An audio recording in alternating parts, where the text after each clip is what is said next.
뉴스타트 2부 시작합니다. 제롬 파월 미국 연방준비제도 의장이 금리가 내릴 준비가 됐다는 신호를 분명하게 보냈습니다. 이제 통화 정책을 조정할 시기가 도래했다며 다음 달 금리 인하를 강하게 시사했습니다. 워싱턴 권준기 특파원입니다. 연례 경제 학술 행사인 잭슨홀 미팅 연설에 나선 제롬 파월 미국 연방준비제도 의장. 현재 경제 상황을 진단하면서 지금은 인플레이션이 잡히는 대신 고용시장 둔화가 문제라고 밝혔습니다. The economy continues to grow at a solid pace, but the inflation and labor market data show an evolving situation. The upside risks to inflation have diminished, and the downside risks to employment have increased. 2년 넘게 벌인 물가와의 전쟁 종료를 사실상 선언한 파월 의장은 이제 기준금리를 내릴 때가 됐다고 말했습니다. 다만 언제, 얼마나 금리를 내릴지에 대해선 말을 아꼈습니다. The time has come for policy to adjust. The direction of travel is clear, and the timing and pace of rate cuts will depend on incoming data, the evolving outlook, and the balance of risks. 미국 언론들은 전 세계 이목이 쏠린 무대에서 파월 의장이 정책 전환 시작을 분명하게 알린 거라고 평가했습니다. 그런 만큼 다음 달 중순으로 예정된 공개시장위원회에서 금리 인하가 이루어질 것으로 전망했습니다. 시장은 0.5%포인트 빅컷 인하 가능성도 전날 20%대에서 35%까지 높여 잡았지만 아직은 0.25%포인트 인하 가능성이 2배 가까이 높습니다. 뉴욕 증시는 파월 의장의 발언을 반기며 일제히 상승했습니다. 워싱턴에서 YTN 권준기입니다. 잭슨홀 미팅에서 제롬 파월 미 연준 의장이 9월 기준금리 인하 사이클 개시를 강력히 시사하면서 국제 금값이 1% 넘게 올랐습니다. 금 현물 가격은 미 동부시간 23일 오후 1시 44분쯤 전날보다 1.2% 상승한 온스당 2,512.63달러에 거래됐습니다. 국제 금값은 지난 16일 온스당 2,509.65달러까지 오르며 사상 처음으로 온스당 2,500달러를 돌파한 뒤 지난 20일 2,531.6달러까지 오른 바 있습니다. 카멀라 해리스 미국 부통령이 현지 시간 22일 미국 민주당의 대통령 후보 지명을 수락했습니다. 해리스 부통령은 시카고 유나이티드 센터에서 열린 민주당 나흘째 전당대회에서 수락 연설을 통해 나를 이 길로 이끈 최근 몇 년의 과정은 의심의 여지 없이 예상하지 못한 일이었지만 이런 예상 밖의 일이 낯설지 않다고 밝혔습니다. 해리스 부통령은 이번 선거에서 미국은 분열과 냉소의 과거로 돌아가느냐 아니면 신세계로 나아가는 새 장을 여는 기회를 잡느냐의 갈림길에 서 있다면서 이는 당파의 문제가 아니라 미국인으로서의 문제라고 강조했습니다. 미국 공화당 대선 후보인 도널드 트럼프 전 대통령이 애리조나 국경 지역을 방문해 민주당 대선 후보인 카멀라 해리스 부통령의 국경 정책을 비판했습니다. 민주당 전당대회 기간 경합주를 돌며 유세를 이어가는 트럼프 전 대통령은 현지 시간 20일 애리조나를 찾아 해리스가 이기면 국경이 없어지고 전 세계에서 1억 명이 미국으로 들어올 것이라고 주장했습니다. 그러면서 나는 국경 장벽을 수백 마일이나 쌓았다며 당선되면 취임하자마자 불법 이민자를 역대 최대 규모로 추방하겠다고 공약했습니다. 미국의 무소속 대선 후보 로버트 케네디 주니어가 대선 선거운동을 그만두고 트럼프 전 대통령을 지지하겠다고 선언했습니다. 케네디 주니어는 현지 시간 23일 애리조나주 피닉스에서 기자회견을 열고 더 이상 현실적으로 선거에서 승리할 수 없다고 본다며 이같이 말했습니다. 케네디 주니어는 회견에 앞서 펜실베이니아주 법원에 제출한 문서를 통해서도 공화당 대선 후보인 트럼프 전 대통령을 지지할 거라고 밝혔습니다. 오는 11월 미 대선 등 연방 선거를 앞두고 미국 가상화폐 기업들이 정치 기부금을 쏟아붓고 있는 걸로 나타났습니다. 미국 비영리 소비자 단체 퍼블릭 시티즌에 따르면 지금까지 가상화폐 기업들이 낸 기부금은 1억 1,900만 달러, 약 1,581억 원으로 집계됐습니다. 이는 기업들의 전체 기부금 2억 4,800만 달러의 48%에 해당합니다. 미국 민주당과 공화당 대통령 후보의 대북 기조가 한 달 간격을 두고 이뤄진 전당대회 연설에서 극명한 대조를 보였습니다. 민주당 대통령 후보 카멀라 해리스 부통령은 현지 시간 22일 시카고에서 열린 전당대회 연설에서 트럼프를 응원하는 김정은과 같은 폭군이나 독재자의 비위를 맞추지 않을 것이라며 그들은 트럼프가 아첨과 호의로 조종하기 쉽다는 것을 알고 있다고 말했습니다.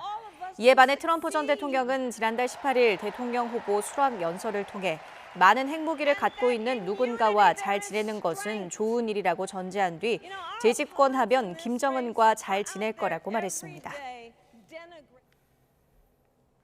오는 11월 대선을 앞두고 미국 민주공화 양당의 새 정강에서 북한 비핵화라는 표현이 빠지면서 북핵 정책이 대폭 바뀌거나 동력을 잃는 게 아니냐는 우려가 제기됐습니다. 일단 이번 정강은 현실을 반영해 단기적인 목표에 초점을 맞춘 것으로 보이는데 한미 정부는 변함없는 비핵화 의지를 강조했습니다. 조수연 기자가 보도합니다.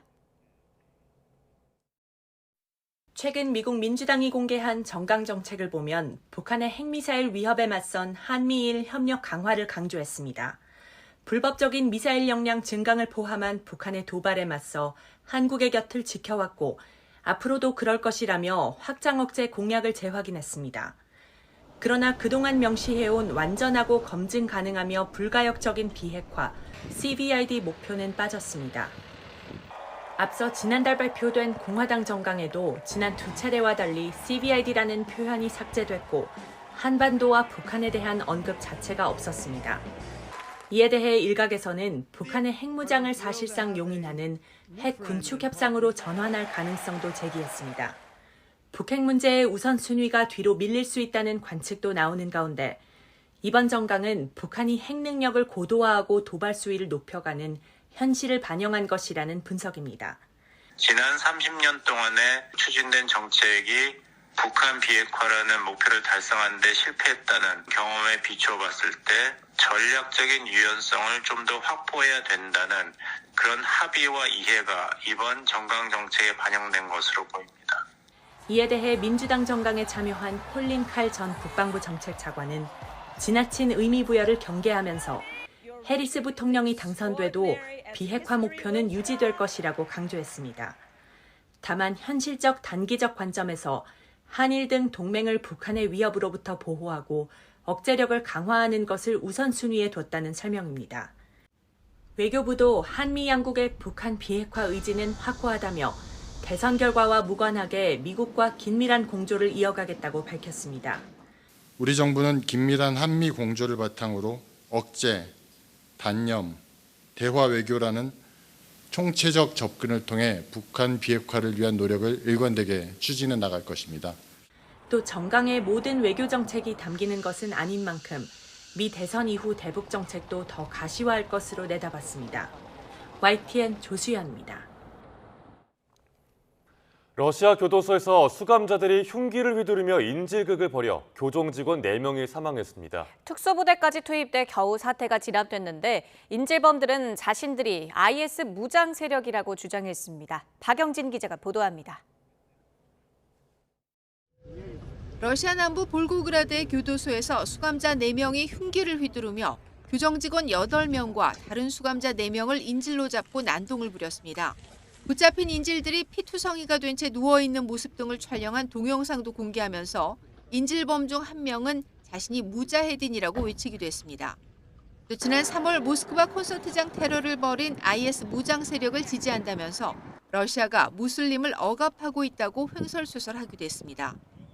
긴급한 상황은 푸틴 대통령에게까지 보고되며 특수부대가 진압에 나섰고 인질범 4명은 특수부대 저격수들에 의해 현장에서 사살됐습니다. 인질범들이 휘두른 흉기에 교정 직원 4명이 목숨을 잃고 나머지 4명도 크게 다쳤습니다. Центральной районной больнице Суровикинского района поступило 4 пострадавших работников УФСИН. 2 человека находятся в тяжелом состоянии, 2 человека в средней степени тяжести. 현지 매체는 인질범 4명이 타지키스탄과 우즈베키스탄 시민이며 3명은 마약 범죄로 나머지 1명은 살인죄로 수감 중이라고 보도했습니다. 앞서 6월에도 남부 로스토프 교도소에서 IS와 연계된 유혈 반란이 발생해 특수부대가 투입돼 6명을 사살하기도 했습니다. 수감자들의 반란이 잇따르고 있는 건데 보안이 엄격한 교도소에서 어떻게 흉기를 구하고 휴대전화로 영상을 촬영해 공개할 수 있었는지에 대해서는 밝혀지지 않았습니다. 한편 로이터는 최근 러시아가 우크라이나 전쟁에 몰두한 사이 이슬람 무장 세력의 공격이 급증하는 상황을 겪고 있다고 전했습니다. YTN 박영진입니다. 러시아는 미국이 우크라이나에 제공한 자국 무기를 본토 공격에도 사용할 수 있도록 허용할 준비를 하고 있다고 주장했습니다. 아나톨리 안토노프 미국 주재 러시아 대사는 워싱턴에서 기자들과 만나 미국은 현존하는 모든 제한을 없애는 결정을 위한 기반을 마련하고 있다고 말했습니다. 또 미국이 우크라이나에 무기를 제공하면서 방어 용도로만 사용하게 하고 러시아 영토 깊숙이 타격하는 데 사용하면 안 된다는 입장을 밝힌 것이 마치 놀리는 것 같다고 비판했습니다. 미국 정부는 우크라이나의 독립기념일을 하루 앞둔 현지 시간 23일 러시아의 우크라이나 침공을 지원하고 국제 제재 회피를 돕는 러시아와 중국 기업 등을 무더기로 제재하는 조치를 내렸습니다. 미국 국무부와 재무부는 400개 육박하는 기업과 개인을 제재 대상에 추가했다고 보도 자료를 통해 밝혔습니다. 제재 대상에는 러시아 기반의 방위기업 60곳, 러시아 기반의 운송장비 유통업체의 공급업체로 활동하는 튀르키예 기업, 이탈리아와 튀르키예 국적자 등이 포함되어 있습니다. 유럽 최대 원자력 발전소 단지인 우크라이나 자포리자 원전에 전력을 공급하는 외부 전력선이 끊겼다가 하루 만에 복구됐다고 국제원자력기구 IAEA가 밝혔습니다. IAEA는 현지 시간 23일 성명을 통해 22일 오후 4시쯤 330kV 외부 전력선과 원전 간의 연결이 끊어졌다는 보고를 현재 상주 중인 IAEA 전문가들로부터 받았다고 전했습니다. 이어 원전 운영진은 이 전력선을 즉시 정비했고 23일 오후 3시 30분쯤 연결을 복구했다고 설명했습니다. 미국 백악관은 가자지구 휴전협상 논의와 관련해 상황은 앞으로 나아가고 있으며 협상이 결렬 직전이라는 언론 보도는 부정확하다고 밝혔습니다. 존 커비 국가안보소통보좌관은 온라인 브리핑에서 카이로에서 진행된 예비 협상은 건설적이었다면서 이같이 말했습니다. 이어 윌리엄 번스 CIA 국장이 예비 협상에 참여하기 위해 카이로에 있다면서 주말 동안에 더 많은 논의가 있을 예정이라고 덧붙였습니다.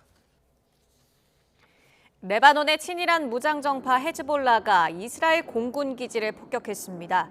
헤즈볼라는 현지 시간 23일 오전 레바논 국경에서 남쪽으로 약 8km 거리인 이스라엘 북부 메론 공군 기지를 겨냥해 로켓과 미사일을 여러 발 쐈습니다. 헤즈볼라는 목표물이 직접 타격당해 파괴됐다고 주장했습니다.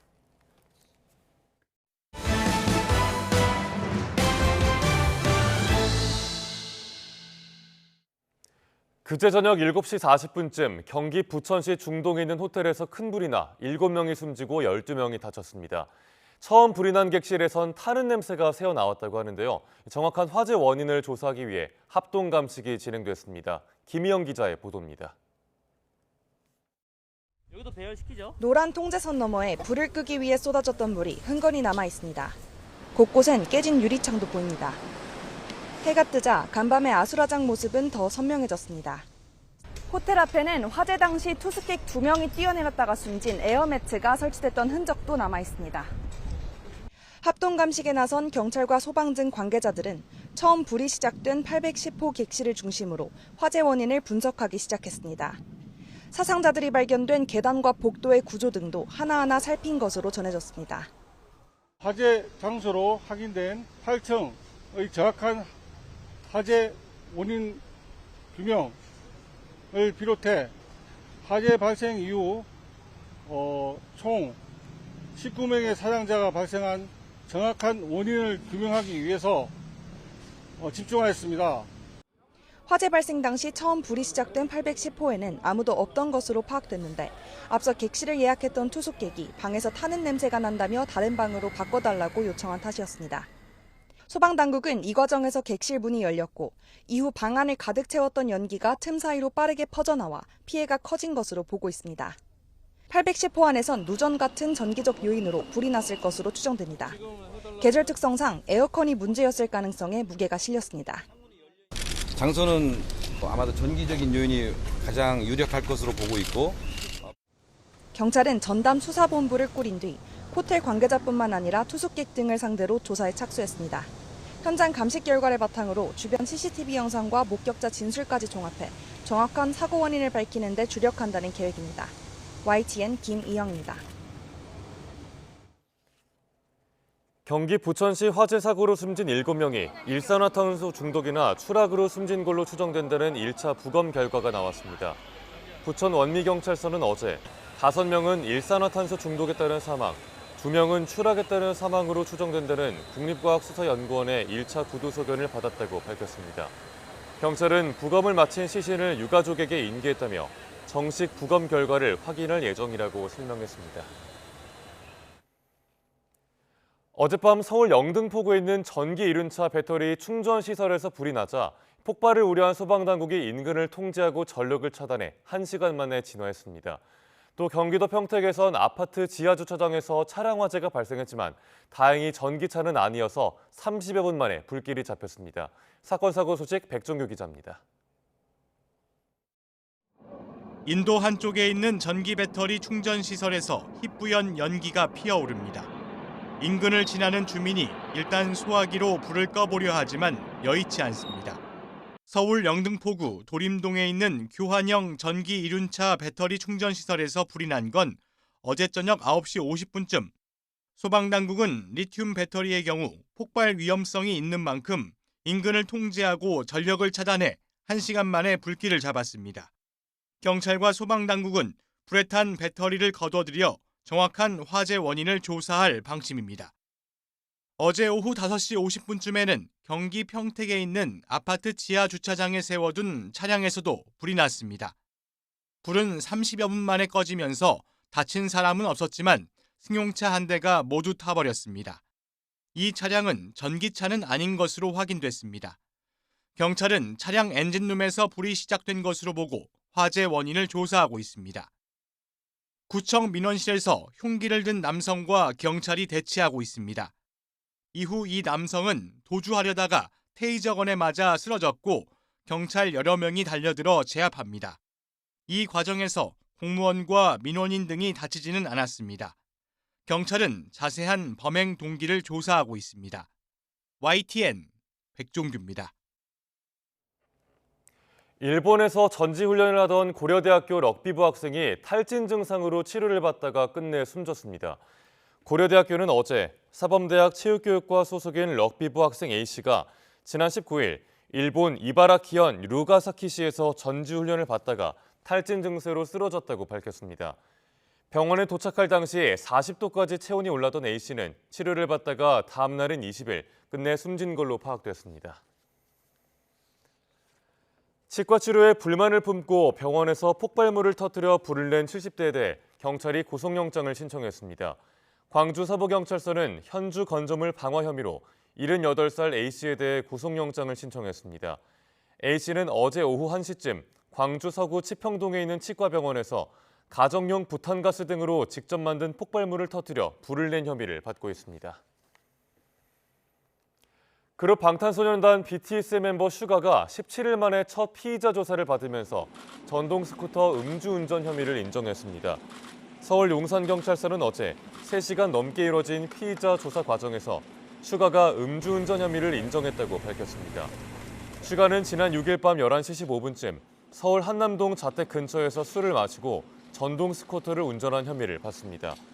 슈가는 조사 이후 잘못된 행동으로 많은 상처와 실망을 드려 죄송하다며 다시는 이런 일이 없도록 하겠다면서 거듭 고개를 숙였는데요. 직접 들어보겠습니다. 정말 죄송합니다. 저의 잘못된 행동으로 많은 상처와 실망을 안겨드린 점 정말 너무나도 죄송하다는 말씀 드리고 싶고요. 또 너무나도 크게 반성하고 후회하고 있습니다. 다시는 이런 일 없도록 하겠습니다. 그리고 사랑해주신 많은 분들께 정말 죄송하다는 말씀 꼭 드리고 싶습니다. 그리고 다시 한번 죄송하다는 말씀 드리겠습니다. 음주운전 적발되고 경찰서 바로 오시지 않았는데 이유 있을까요? 맥주 한 잔만 드신 게 맞으실까요? 탈퇴율에 대해서 어떻게 생각하십니까? 지영민 질병관리청장은 코로나19 유행은 엔데믹, 즉 풍토병이 되는 과정이라며 매년 한두 차례씩 유행이 이어질 거라고 밝혔습니다. 지 청장은 어제 YTN 뉴스온에 출연해 코로나19를 일상적인 감염병으로 전환해 관리하는 단계이고 치명률 역시 계절 덕감과 비슷한 수준으로 유지되고 있다며 이같이 말했습니다. 그러면서 지금의 상황이 치명률이나 중증화율이 더 높아진 상황이 아니라며 충분히 관리 가능한 수준이라고 강조했습니다. 또 앞으로 해마다 한두 차례씩 유행이 이어질 거라면서 위기 단계를 격상하고 거리 두기를 의무화하는 식으로 관리할 질환은 아닌 걸로 판단하고 있다고 설명했습니다.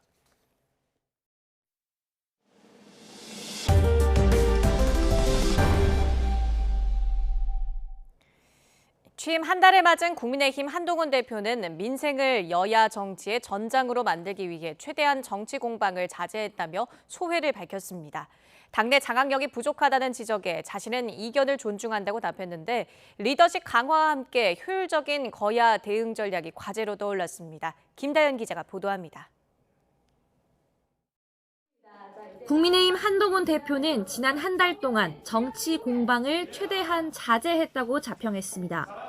공방에 열을 올리기보다 금융투자 소득세 폐지 같은 민생을 두고 생산적인 싸움에 집중했던 겁니다.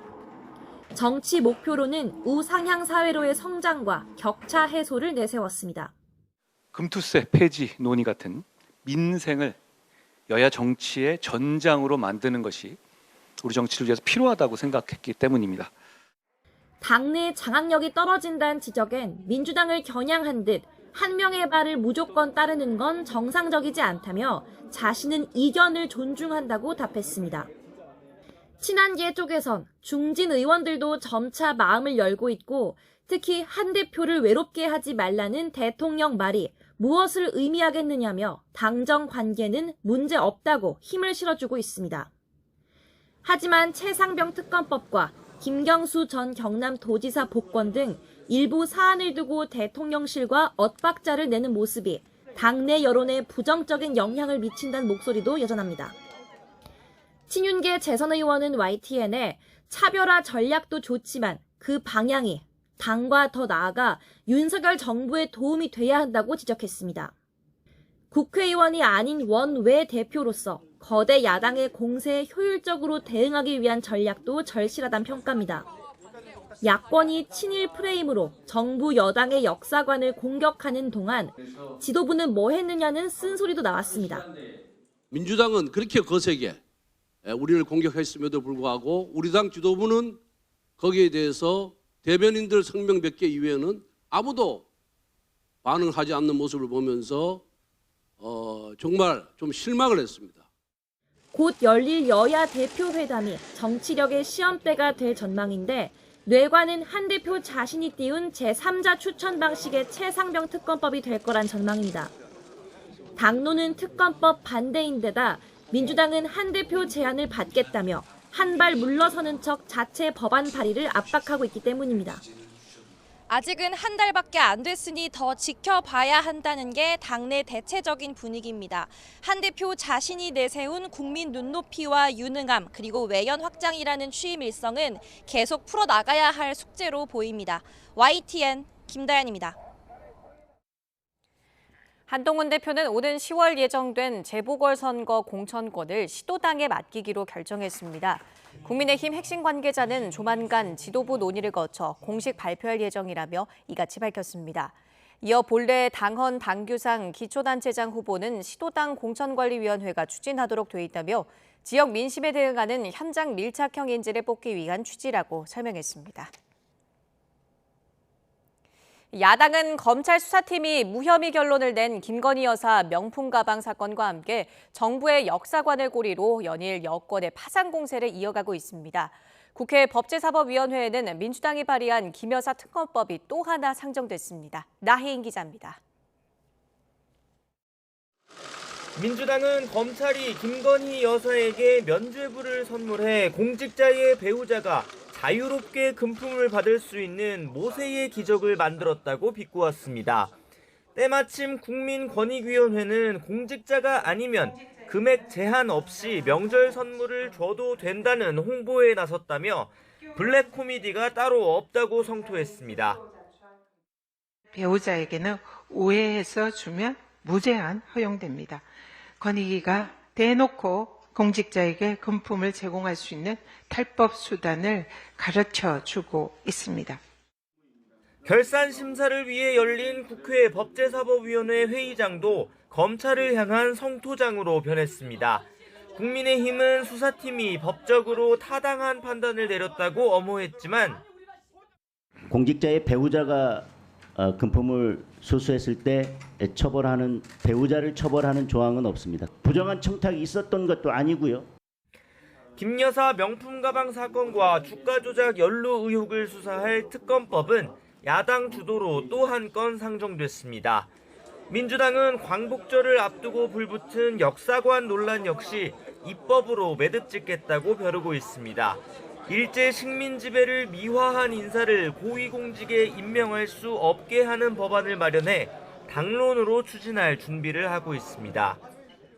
후손들에게 당당한 대한민국과 미래를 물려주는 길은 헌법 부정 행위자들의 공직 진출을 원천 봉쇄함으로써 여권은 표현의 자유를 침해하는 과잉 입법이라며 또 다른 정쟁을 낳을 거라고 비판했지만 민주당은 법리 검토를 충분히 거치면 윤석열 대통령이 쉽게 거부권을 행사하기 어려운 법안이 될 거라고 보고 있습니다. 야권은 오는 28일 예고된 본회의는 물론 다음 달 막을 올리는 정기국회까지 계속해서 대여 공세 수위를 끌어올릴 거로 보입니다. 대정부 질문과 국정감사에 이어 다가오는 예산 정국까지 여당과의 대치는 불가피할 전망입니다. YTN 나인입니다. 국회는 지난달 이진숙 당시 방송통신위원장 후보자 인사청문회장 앞에서 사퇴 요구 시위를 벌인 민주노총 산하 언론노조원 등 10명에게 국회에 한 달 출입 제한 처분을 내렸습니다. 윤창현 전국 언론노조 위원장과 이호찬 언론노조 MBC 본부장 등 10명은 그제를 기준으로 30일 동안 국회 출입이 제한됐습니다. 국회 사무처 측은 진보당 원내대표실 방문이라는 원래 목적과 달리 과방위 회의장으로 무단 이동해 청사관리 규정을 위반했고 국회 내에서 금지된 집회 시위를 했다고 처분 사유를 설명했습니다.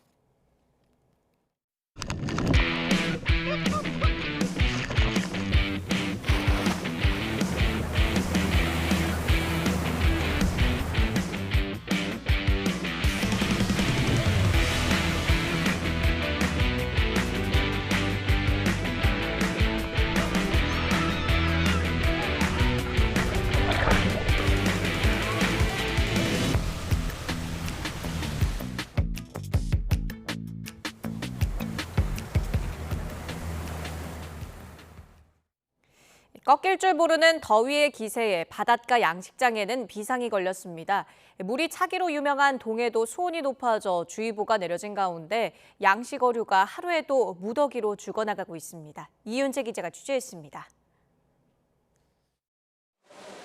강도다리를 키우는 육상 양식장.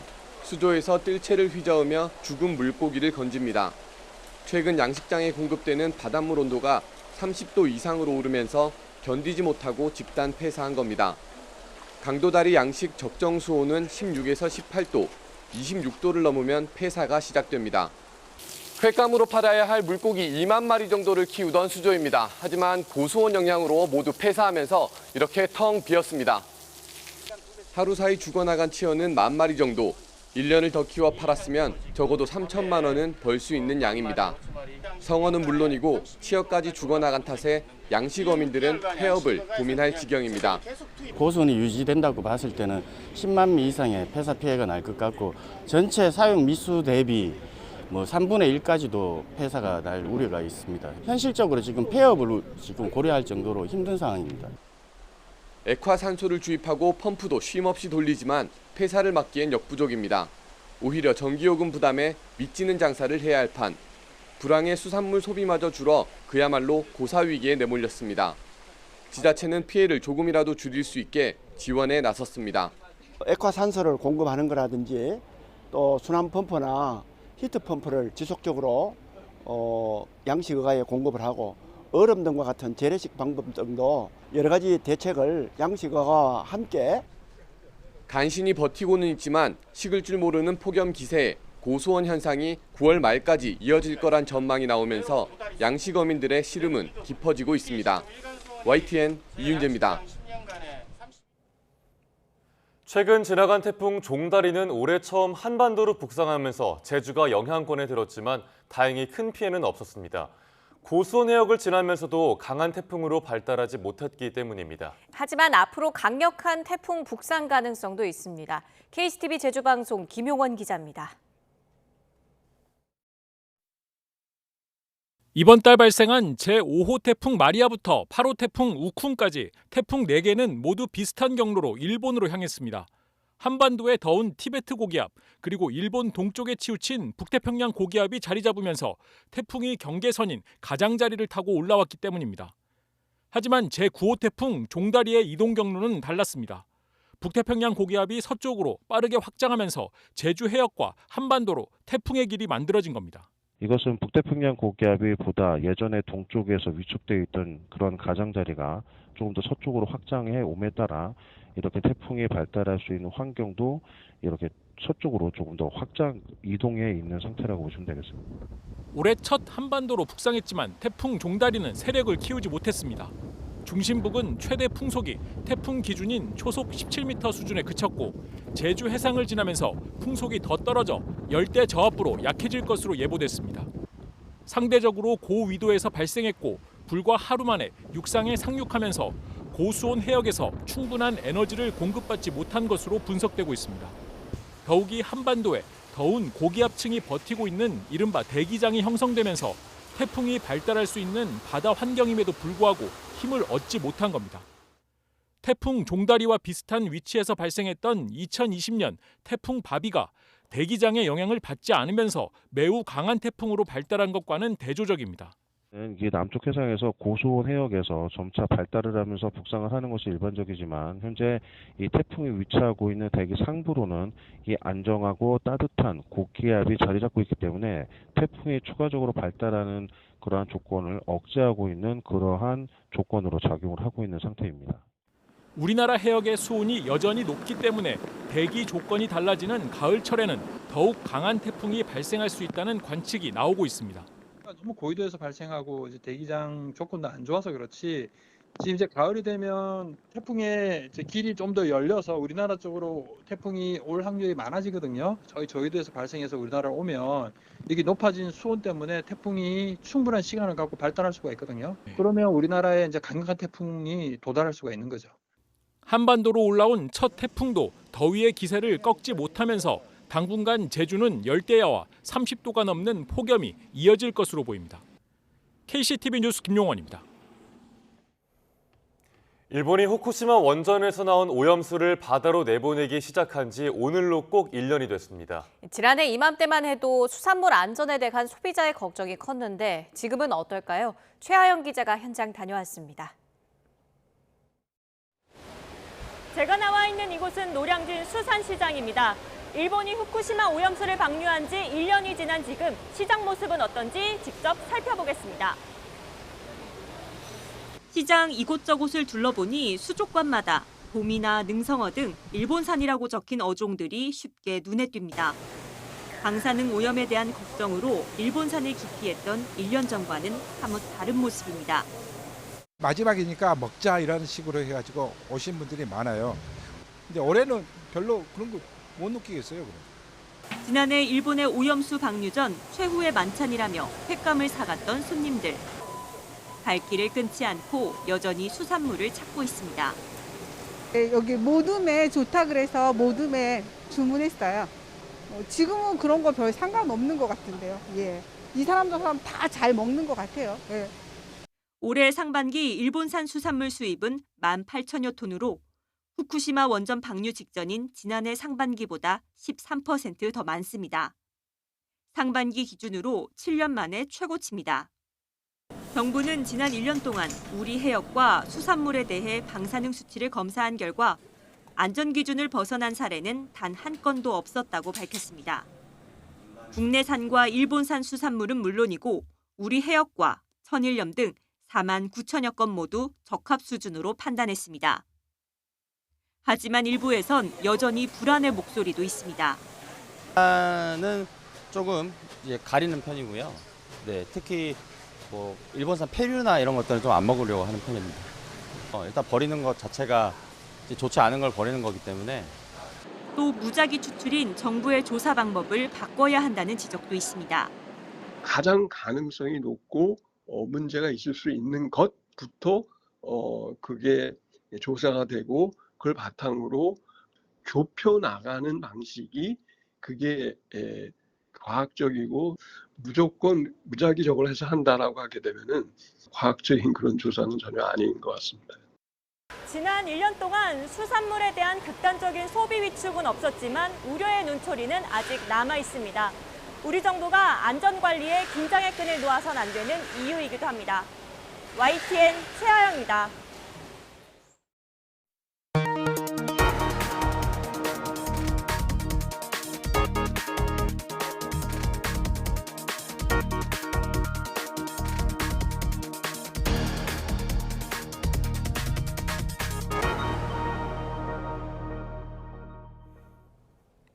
중국 과학자들이 달 토양 표본에서 물을 추출하는 방법을 고안해냈습니다. 중국은 이것이 실용화되면 미국에 앞서 유인 우주기지를 건설할 핵심 기술이 될 것으로 기대하고 있습니다.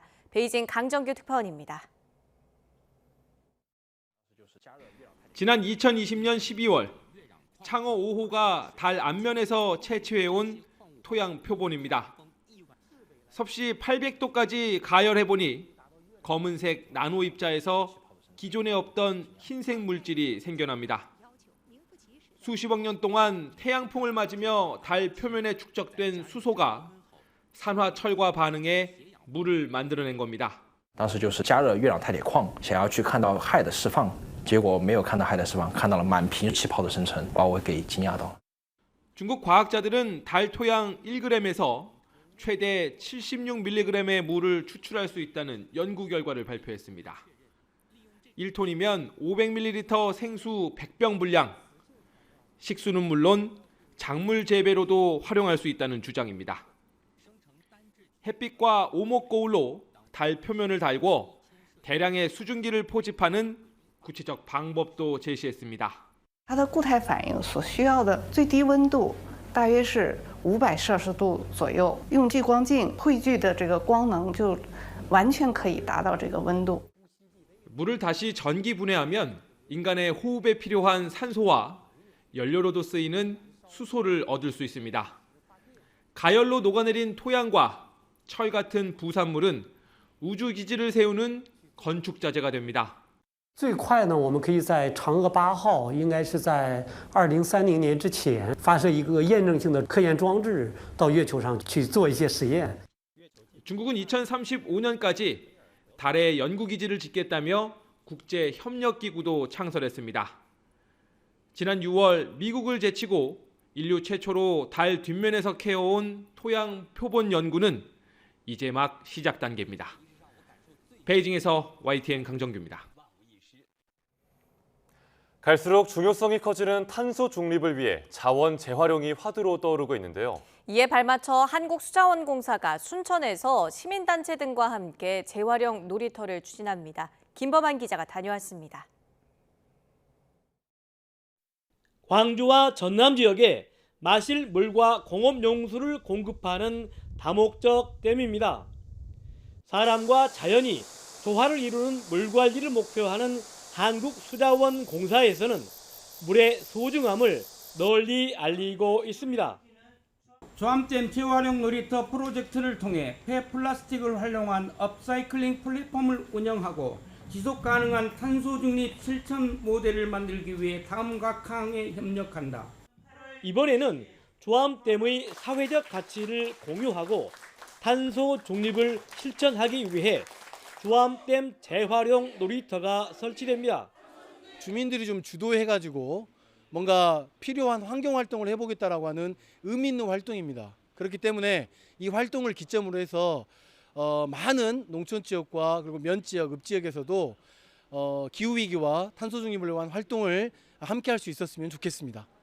7개 기관과 단체가 참여해 마을에서 지구를 지키는 자원 순환 거점을 중심으로 업사이클링의 모델을 제시하고 오염원을 줄이기 위해 힘쓴다는 계획입니다. 또 페트병 2만 개, 우유팩 10,000개 줄이기 캠페인, 순천 시민과 함께하는 조암댐 자원 모아 챌린지 그리고 자원 순환 축제 등을 열 예정입니다.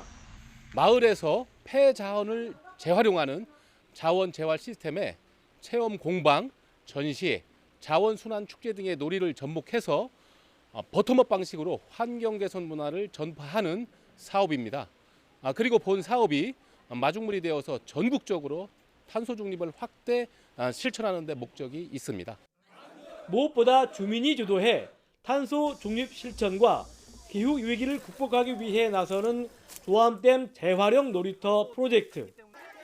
탄소 중립 시민행동이 조암호 상류의 부유물 자원화와 플라스틱 없는 문화 확산에 중심 역할을 하게 될지 주목됩니다. YTN 김범환입니다. 강원도 정선 아리랑을 재해석한 뮤지컬 공연이 최근 해외에서 화제를 모으고 있습니다. 세계 최대 공연 예술 축제로 꼽히는 영국 에든버러 프린지 페스티벌에 공연팀이 초청됐는데요. 관객들의 찬사가 이어지고 있습니다. 홍석우 기자입니다. 영국 에든버러 도심 한복판에서 펼쳐지는 아리랑 공연.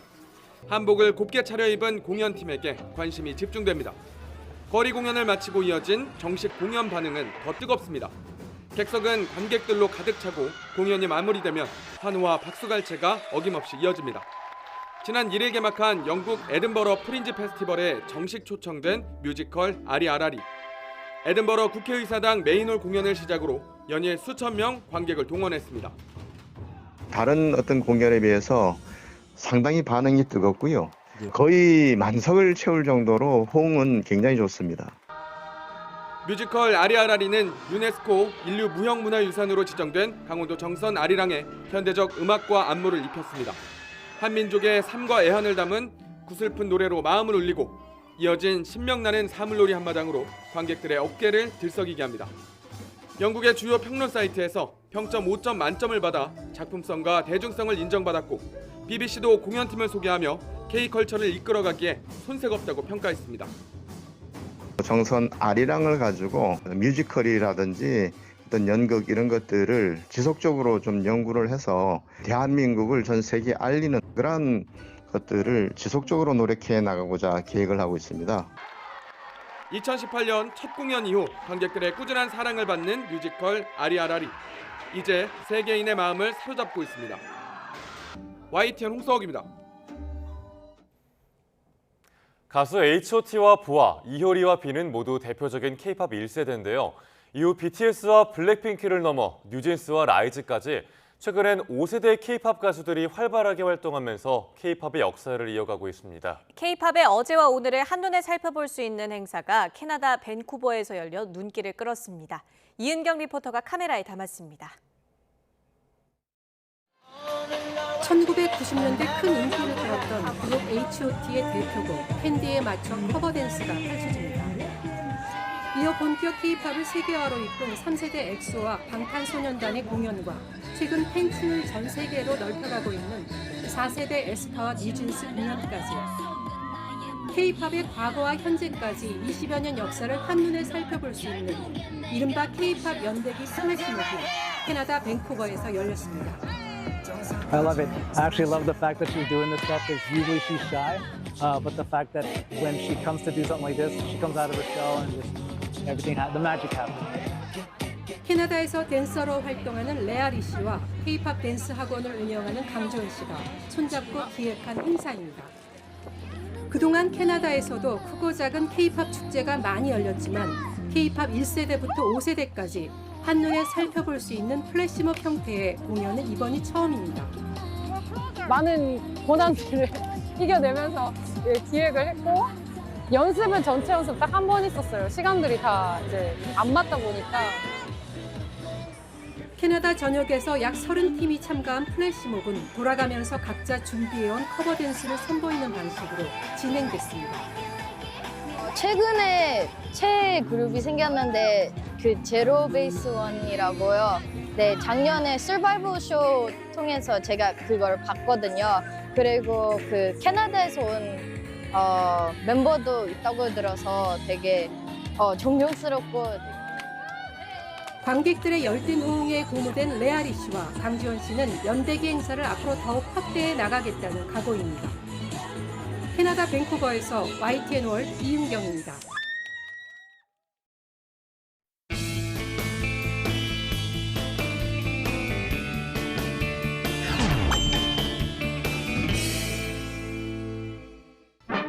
우리나라와 중국이 대사급 외교 관계를 맺었습니다. 한중 수교의 즈음에서 노태우 대통령은 대한민국과 중화인민공화국은 대사급 외교 관계를 수립하기로 합의했습니다.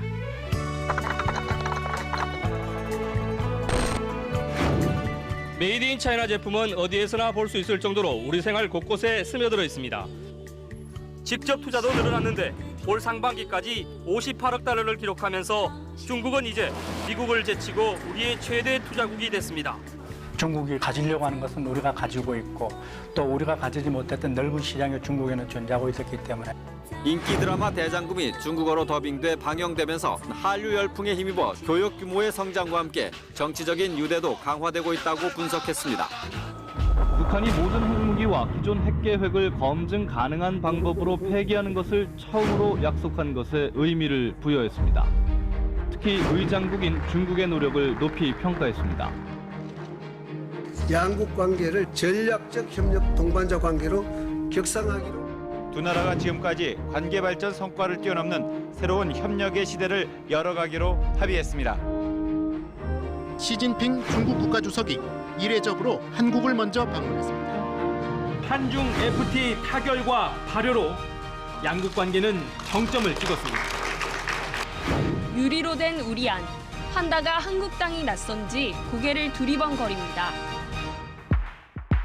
이 사드 체계의 효용성과 환경, 건강, 안전을 보장할 수 있는 최적의 부지를 최종 준비 중에 있습니다.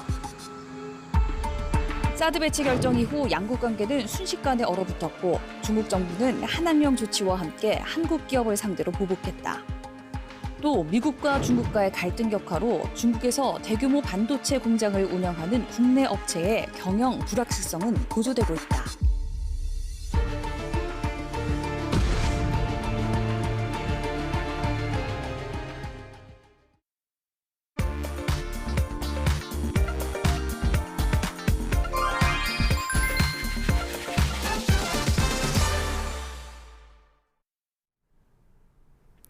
이번 주말도 시원한 곳을 찾아 떠나는 분들이 많으실 것 같습니다. 특히 강원권으로 향하는 노선 위주로 많이 힘겹겠는데요. 지금 서울에서 강릉까지 오늘 예상되는 최대 소요 시간 보시면 4시간 50분이고요. 지금 양양까지도 같은 시간입니다. 막히지 않을 때보다 시간이 많이 필요할 것으로 보여서 교통정보 확인이 필요하겠습니다. 특히 60번 서울 양양선은 오전 11시 때가 가장 어렵겠는데요. 남양주 요금소와 조양을 중심으로 정체도 많이 길어질 것으로 보입니다.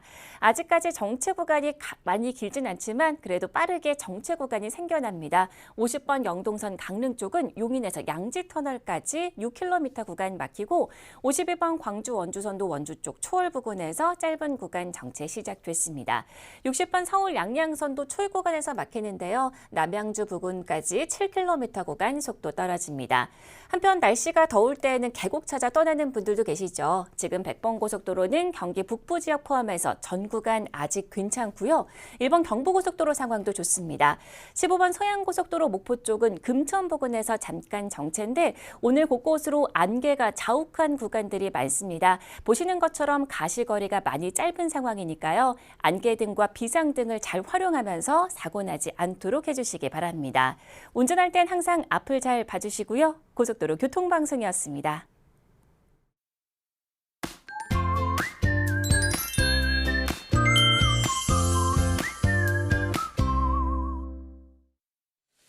올해는 열대야가 유독 기록적입니다. 서울은 오늘로 총 열대야 일수가 37일로 기록될 가능성이 있고요.